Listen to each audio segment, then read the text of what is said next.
حضور فرماتے ہیں کچھ لوگوں کو اللہ قیامت میں بغیر حساب کتاب جنت میں داخل کرے گا، فرشتے پوچھیں گے پل صراط سے ہوا ہے؟ وہ کہیں گے دیکھی نہیں۔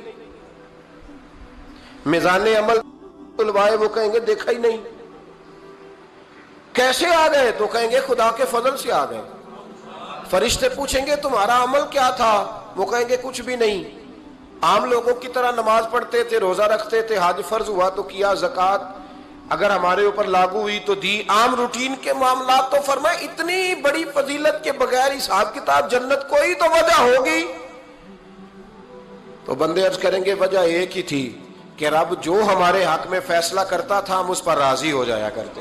علامہ اقبال نے ایک بات لکھی ہے، اقبال کہتے ہیں جب میں لندن میں وکالت کرتا تھا تو ایک خاتون تھی، لیڈی بارنس اس کا نام تھا، چھوٹے موٹے مقدمات لے کے وہ میرے پاس آتی تھی۔ بی بی ایک ہوٹل چلایا کرتی تھی، اس کا خامن جو تھا وہ فوج میں ملازم تھا۔ اقبال نے خود لکھا ہے، اقبال فرماتے ہیں کہ ایک دن وہ خاتون پھر کسی کیس کے سلسلے میں میرے پاس آئی، تو جب وہ آئی تو اس نے نقاب اوڑھا ہوا تھا، برقع کیا ہوا تھا۔ تو چونکہ اس نے نقاب اوڑھا تھا، مسلمانوں کی نشانی تھی۔ نقاب اوڑھنا کن کی نشانی ہے؟ اللہ آپ کو خوش رکھے۔ تو کہتے ہیں وہ نشانی چونکہ اہل اسلام کی تھی تو مجھے تجسس ہوا۔ میں نے کہا لیڈی خیریت ہے؟ میم صاحبہ یہ برقع پہنا ہوا ہے؟ تو کہنے لگی ہنس کے اقبال مجھے پکا یقین تھا کہ آپ ضرور پوچھیں گے۔ تو میں نے کہا اچھا تو یہ برقع؟ تو کہنے لگی الحمدللہ میں مسلمان ہو گئی۔ تو میں نے فوراً کہا کہ آپ کا شوہر تو فوج میں ملازم ہے، فوجی کے لیے بدلنا اور پھر ملکی قانون اور یہ چیزیں۔ تو کہنے لگی اس نے مجھے کیا کہنا تھا، وہ خود کلمہ پڑھ گیا۔ تو کہتی ہیں میں اور متجسس ہوا، وہ کیس کی بات کرتی تو میرا تجسس بڑھ گیا۔ میں نے کہا تو کیس چھوڑ کے بتا کلمہ کیسے پڑھا؟ تو کہنے لگی اقبال اصل بات یہ ہے کہ میں نا بے اولاد تھی، خاوند بھی بڑے اچھے پیسے کماتا، میں خود بھی ہوٹل چلاتی، پر ڈپریشن اور ٹینشن اور بلا وجہ کی پریشانیاں جان نہیں چھوڑ۔ یہ ٹینشن اور ڈپریشن کا نا مجھے عربی ترجمہ کوئی نہیں ملا۔ یہ ڈپریشن اور ٹینشن کا نا میں نے تلاش کیا ہے، لیکن مجھے عربی لغت کے اندر ان کے معنی مجھے لگتا ہے کہ اس زمانے میں یہ چیزیں تھی ہی نہیں، ہوتی تو ان کا کوئی نام بھی، یہ آج ہے نا تو اس لیے آج کے زمانے میں ہی نام ہے، مفت کا، مفت کی پریشانی۔ تو کہتی ہے مجھے ٹینشن اور ڈپریشن رہتی تھی ہر وقت، بڑی میں پریشان رہتی تھی۔ میرے ساتھ ایک عجیب واقعہ ہوا کہ میرے ہوٹل میں نا ایک بابا جی برتن مانجتے تھے، بوڑھے آدمی تھے، 70 سال کے قریب عمر تھی۔ ان کا ایک بیٹا تھا، ایک بہو تھی، ایک پوتا تھا، لیکن وہ بیچارے بیٹا بیمار رہتا تھا تو لہٰذا وہ خود مزدوری کرتے۔ کہتی ہیں ایک دن وہ بابا جی میرے پاس آئے، کہنے لگے میم صاحبہ 2-4 دن کی چھٹی چاہیے۔ تو میں نے کہا خیریت ہے؟ کہنے لگے میڈم میرا بیٹا فوت ہو گیا۔ بیٹا، آپ کو پتہ ہے باپ کا جنازہ پڑھنا آسان ہے، بیٹے کا جنازہ اٹھانا بڑا مشکل کام۔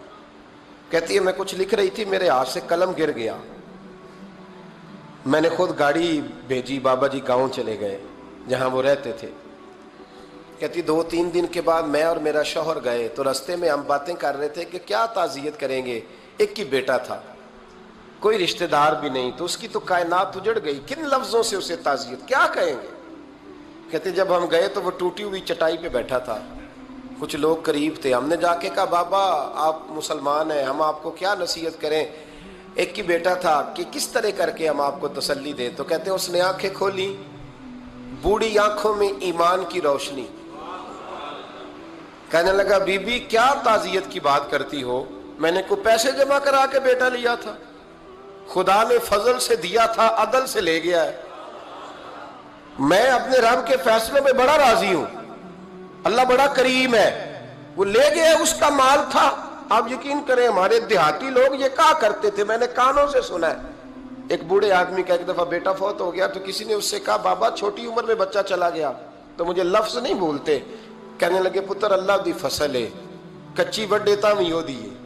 سنے آپ نے بھی کبھی یہ فکرہ، کچی وڈے تے پکی لے جائے تے تاں وی ہے جو وہ دی، تو جب اس کا جی چاہا وہ لے گیا۔ اللہ اکبر۔ وہ خاتون کہتی ہے کہ وہ بابا جی سے میں نے کہا کہ چلو آپ 1 مہینے کی چھٹی کر لے، تو کہنے لگا نہیں میڈم میں مسلمان ہوں، مفت کی روٹی نہیں کھاتا، مزدوری کر کے کھاتا ہوں، میں انشاءاللہ 2-3 دن کے بعد کام پہ آ جاؤں گا۔ کہتے ہیں وہ چند دنوں کے بعد آ گیا. اللہ کی قدرت کے ابھی 2-3 ماہ گزرے تھے پھر آیا. میڈم چھٹی چاہیے کچھ دنوں کی. میں نے کہا خیریت ہے؟ کہنے لگے وہ میری بہو بھی ہارٹ اٹیک سے فوت ہو گئی. کہتے اب میں بھی تڑپ گئی اور عیسائی ہو کہ میری آنکھوں میں آنسو آ گئے. میں نے کہا گھر کا دروازہ بند ہو گیا, اب یہ بیچارہ کیا کرے گا؟ وہ اپنے شوہر کے غم میں ہارٹ اٹیک سے فوت ہو گئی. کہتے ہم پھر 2-3 دن کے بعد تعزیت کے لیے گئے. پھر ٹوٹی ہوئی چٹائی, بوڑھا نہ اپنی انگلیوں سے زمین پر کچھ بنا رہا. کہتی قریب گئی اور میں نے جا کے کہا بابا اب تو تسلی آپ نے خود ہی کرنی ہے, جو نظام تھا وہ تو ہو گیا. تو کہتے ہیں پھر اس نے آنکھیں کھولی, آسمان کی طرف دیکھا تو کہنے لگا بیٹی کوئی پریشانی نہیں, میرا بیٹا بغیر شادی کے بھی تو فوت ہو ہی سکتا تھا نا, بس میرے مالک نے جب چاہا جیسے چاہ ہوا. میں انشاءاللہ 2-4 دن کے بعد کام پہ آؤں گا. یہ میرا 3-4-5 سال کا پوتا ہے, ابھی اسکول داخل ہوا ہے, میں ساتھ لے آؤں گا, وہاں میرے ساتھ اوپر کوارٹر میں جہاں میں رہتا ہوں یہ بھی رہے گا. کہتی ہے میں سختے میں آ گئی اس کی کیفیت دیکھ کے. وہ پوتے کو ساتھ لے آیا. کبھی کبھی میں دیکھتی چھت پہ کھڑے ہو کے کہ دادا گھوڑا بنا ہوا ہے اور پوتا سواری کر رہا ہے. وہ سویرے اٹھتا اس کو سکول چھوڑ کے آتا, شام کو لے کے آتا, پیار کرتا, محبت کرتا. تیسری منزل پر ہم نے ایک کوارٹر دیا ہوا تھا, وہاں دادا پوتا رہتے. اللہ تو بڑا بے نیاز ہے. کہتی ہے اقبال ایک دن نا پوتا اوپر والی منزل پہ کھیل رہا تھا, اس کا پیر پھسلا, وہ گردن کے بل زمین پہ گرا. مجھے خبر ہوئی تو میں دوڑی, ایمبولینس منگائی. خون سے لتھڑے ہوئے اس بچے کو دادے نے اپنی گود میں رکھا. اور جب ہم ہسپتال کی طرف گئے تو ہاسپٹل بعد میں آیا, جناب اسرائیل پہلے آ گئے اور کہتے ہیں وہ گود میں دم توڑ گیا. پھر دادے نے اسے اپنے ہاتھوں سے غسل دیا, پھر اس نے اپنے بوڑھے ہاتھوں سے قبر کھودی اور پھر مٹی ڈال کے کہنے لگا اِنَّ لِلَّهِ وَإِنَّا إِلَيْهِ رَاجِعُونَ. جے سونا ہی میرے دکھ وچ راضی, جے سونا ہی میرے دکھ وچ راضی. پھر سکھ نو چلے ڈاما. کہتے ہیں وہ مٹی ڈالی اس نے, اور جب وہ واپس پلٹا تو میں بازو سے تھام کے ہوٹل قریب لائی اور میں نے اس کے قریب کہا کہ بابا تو ٹوٹ گیا ہے, تو بکھر گیا ہے. مجھے محسوس ہوتا ہے کہ اب نہ تیری راتیں اور تیری صبحیں اور تیری شامیں غموں میں گزریں گی. تو کہتے ہیں یوں اس نے ہاتھ رکھے اور یوں آنسو چھٹک دیے. کہنے لگا میڈم کیوں میرے اندر کوئی عقیدہ نہیں, میں کوئی لوارث ہوں, میرا کوئی رب نہیں, میں کیوں پریشان رہوں گا؟ میں تو پکا ہوا پھل ہوں, تھوڑے دن گزریں گے قبر میں جاؤں گا, اور جب جنت میں جاؤں گا تو اللہ میری بیٹے سے بھی ملاقات کرائے گا, میرے پوتے سے بھی ملاقات کرائے گا, میرا رب ساری ملاقاتیں کرا دے گا. میں اپنے اللہ کی رضا پہ بڑا راضی ہوں. وہ خاتون کہتی ہے میرا اور میرے شوہر کا کلیجہ پھٹنے لگا. میں نے کہا بابا یہ جذبہ کہاں سے ملتا ہے, یہ سکون کہاں سے آتا ہے, یہ کیفیت کیسے ملتی ہے؟ مجھے کہنے لگا تو نے لینی ہے؟ میں نے کہا. تو کہنے لگا تو بھی گنبد خضرا والے نبی کا کلمہ پڑھ جا, تو بھی رسول اللہ کا کلمہ پڑھ جا.